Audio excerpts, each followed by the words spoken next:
ప్రభునందు ప్రియమైన దేవుని బిడ్డలందరికీ ఉదయకాల సమయంలో మన ప్రభు అయిన యేసుక్రీస్తు శక్తి కలిగిన నామంలో, పూజింపదగిన నామంలో మీ అందరికీ శుభములు తెలియజేస్తున్నాను. Praise the Lord. ఎలాగున్నారు? క్షేమంగా ఉన్నారా? మీరు, మీ కుటుంబాల పిల్లలంతా? దేవుని నామానికి మహిమ కలుగును గాక. మన దేవుడు గొప్పవాడు, సజీవుడును, ప్రార్థన ఆలకించేవాడు, మన ప్రార్థనకి జవాబు కూడా ఇచ్చే దేవుడు అంటున్నాం కాబట్టి ఆయన పరిశుద్ధ నామానికి మహిమ కలుగును గాక. దేవుడు నిన్నటి కాల సమయం అంతా కూడా మనల్ని కాచి కాపాడి ఈరోజు దినమును మన బహుమనుగా కానుకగా ఇచ్చినాడు కాబట్టి ఆయన పరిశుద్ధ నామానికి మహిమ కలుగును గాక. ఉదయకాల సమయంలో మనం అందరం కూడా దేవుని వాగ్దానం కోసం ఎదురు చూస్తున్నాం కదా. మరి పరిశుద్ధ గ్రంథాలు తెరిచినట్లయితే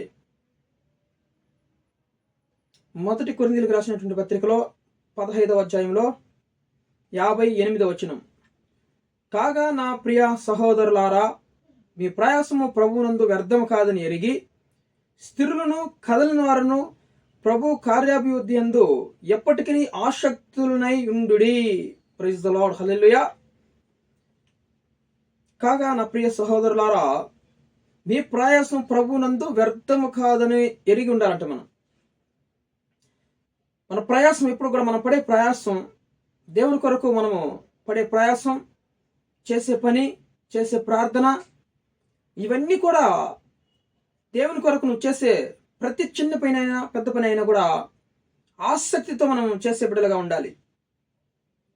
మరి ఎవరో ఏమన్నారని మరి ప్రభు పని యందు మనం మానేయడమో, మనకి అప్పగించినటువంటి పని మానేయడమో, ఆ పని చేస్తే ఏమొస్తుందిలే మనకి, మన ఏం రాదు కదా, అంత వ్యర్థం కదా, మరి పనికి వెళ్ళి ఉద్యోగానికి వెళ్ళి సంపాదించుకుంటే 10 రూపాయలు మిగులుతాయి కదా అనుకోకుండా ప్రభు కార్యాభివృద్ధి యందు దేవుని పనిలో ఆసక్తులను స్థిరులనై ఉండండి అని చెప్తుంది. ఆసక్తులనై ఉండాలంట మనం ఎల్లప్పుడూ. కాబట్టి మన ప్రయాసం ఎప్పటికి కూడా వ్యర్థం కాదు అని చెప్తుంది దేవుని లేఖనాలు.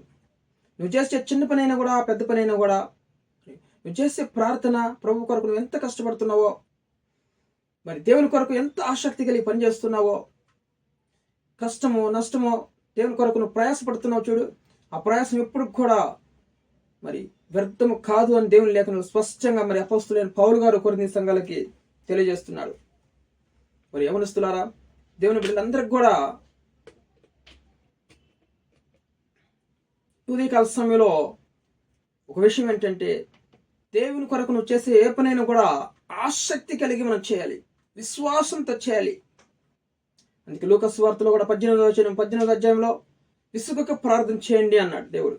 ఎందుకు? ప్రభువునందు మీ ప్రయాసం వ్యర్థం కాదు, నీ ప్రార్థన ఎప్పుడు కూడా వ్యర్థం కాదు. ప్రభువులో నువ్వు స్థిరత్వం కలిగి ఉండాలి. మనం ప్రార్థన చేసినందుకు ఫలితం లేదు, దేవుడు పని చేసినందుకు ఫలితం లేదు అని మనసులో ఆలోచన వచ్చినప్పుడు దాన్ని నిర్లక్ష్య పెట్టాలి, దాన్ని పక్కన పెట్టి ప్రభు కార్యాభివృద్ధి మనము ఆసక్తి కలిగి ఉన్నప్పుడు నీ ప్రయాసం ఎప్పుడు కూడా వ్యర్థం కాదు.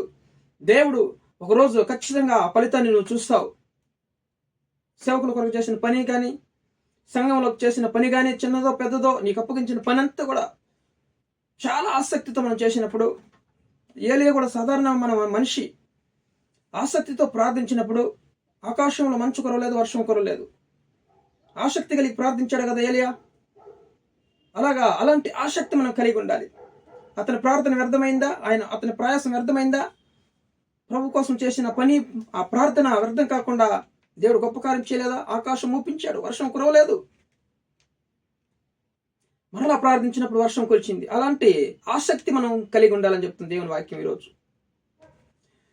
మనము నిరీక్షణ కలిగి ఉండాలి. ఏదైనా కూడా మనం అవసరం అర్జించనకూడకుండా ప్రభు కార్యబుద్ధిని ఎల్లప్పుడూ మనం ఆసక్తి కలిగి ఉండాలి. దేవుని పని చేయడంలో విశ్వాసంతో చేయాలి, ఆసక్తితో చేయాలి దేవుని పని. ఖచ్చితంగా నీ ప్రయాసం ఎప్పుడు కూడా వ్యర్థం కాదు. నువ్వు ఒక చిన్న చెట్టు విత్తనం వేసినప్పుడు అది చిన్న మొలకెత్తుతుంది. అది ఫలాలు మరి పండడానికి కొన్ని సంవత్సరాలు పట్టొచ్చు, కొన్ని నెలలు పట్టొచ్చు. కానీ మనము ఈ ఫలం ఇవ్వలేదు, ఇది ఏమి మరి మనకి కాయలు ఇవ్వలేదని ఆ చెట్టుకి మనము ఏ పని చేయకుండా విడిచేసినప్పుడు అది వ్యర్థమైపోతుంది. కానీ ఖచ్చితంగా అది ఫలం ఇస్తుందని మనం ఎప్పుడైతే మరి ఆసక్తి కలిగి దాన్ని కంచి వేసి కాపాడి ఆ చెట్టును పెద్ద చేసినప్పుడు ఖచ్చితంగా నీకు ఫలాలు ఆ చెట్టు ఇస్తుంది అనమాట. అది ఫలాలు ఇవ్వడానికి కొంచెం సమయం పట్టింది కదా. అలాగనే మన ప్రయాసానికి, మన ప్రార్థనకి జవాబు వస్తుంది. కానీ మనం నిరీక్షణ కలిగి ఉండాలి. వ్యర్థం కాదని తెలుసుకోవాలి. ఫస్ట్ నువ్వు చేసే ప్రతి ఒక్క పని కూడా, ప్రార్థన కూడా ప్రభువునందు మరి వ్యర్థము కాదు. దేవుడు రెండంతలు తిరిగిచ్చే దేవుడు ఆయన. ఏది కూడా నీ యొక్క మరి కష్టార్జితాన్ని ఇప్పుడు కూడా పెట్టుకోడు ఆయన. నువ్వు చేసే పనిలో పని అంతటి బట్టి ఆయన మరి అన్యాయం చేయడానికి ఆయన ఏమన్నా అన్యాస్తుడు అనుకున్నావా? ఆయన న్యాయవంతుడు దేవుడు. కాబట్టి నువ్వు చేసే ప్రతి ఒక్క పని కూడా ఆసక్తి కలిగి చెయ్యి, ఆసక్తి కలిగి ప్రార్థన చెయ్యి, విశ్వాసంతో చెయ్యి. ఖచ్చితంగా ప్రతిఫలం చూస్తావు. దేవుని నామానికి మహిమ కలుగునుగా. ప్రార్థన చేసుకుందాం.